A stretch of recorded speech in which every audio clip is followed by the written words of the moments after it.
আজকে দেখাবো আমরা কিভাবে ডাটা ক্লিনিং করতে পারি এক্সেলে। আমরা অনেক সময় ডাটা ক্লিনিং এর সময় তাড়াহুড়ো করে ঠিকভাবে ডাটা ক্লিনিং করতে পারি না। তো এটা ছিল আমার একটা ক্লায়েন্টের ডাটা, যেটা আমি নাম আর এখানে অন্যান্য সব কিছু আমি চেঞ্জ করে নিয়েছি আপনাদের ভিডিও মেক করব বলে। তো এইটা আমি কিভাবে ক্লিনিং করি আজকে আমি সেই প্রসেসটাই দেখাবো।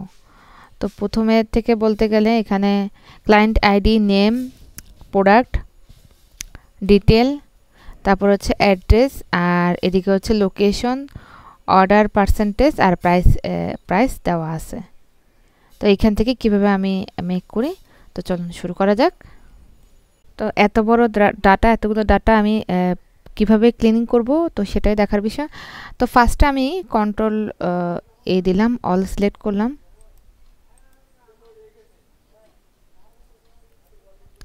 অল সিলেক্ট করলাম। এখানে অল সিলেক্ট করার পর আমি হচ্ছে কন্ট্রোল জি প্রেস করব।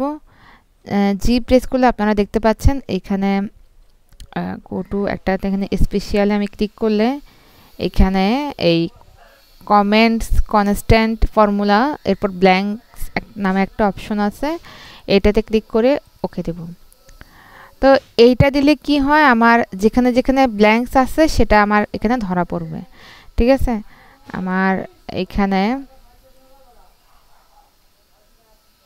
এই যে এখন এটা আমার পুরোটা ব্ল্যাঙ্কস ছিল, এটা এখানে ধরা পড়েছে, আর নেই যেহেতু একটা ব্ল্যাঙ্কস এটাই ধরা পড়েছে। আচ্ছা, এখন তো আমি দেখালাম কোনখানে ব্ল্যাঙ্ক আছে সেটা। এখন আমার থেকে যেখানে এই আমি যেটা পেলাম ব্ল্যাঙ্ক, এটা আমার থেকে বাদ দিতে দেওয়ার জন্য আমি এখন কন্ট্রোল আর মাইনাস প্রেস করব।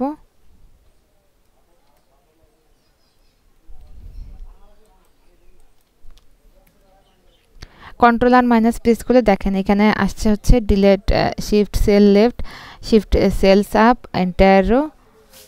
এখন এন্ট্রি যে রোগুলো সেগুলো আমার থেকে কি করতে হবে, ডিলিট করতে হবে। আমি ওকে দিলাম। যেগুলো ফাঁকা ছিল দেখুন আমার ফাঁকাটা কি হয়ে গেছে, এই সব ফাঁকাগুলো আমার ভ্যানিশ হয়ে গেছে। দেখুন এটা তো কিছুই ছিল না, যেটা এটাই হচ্ছে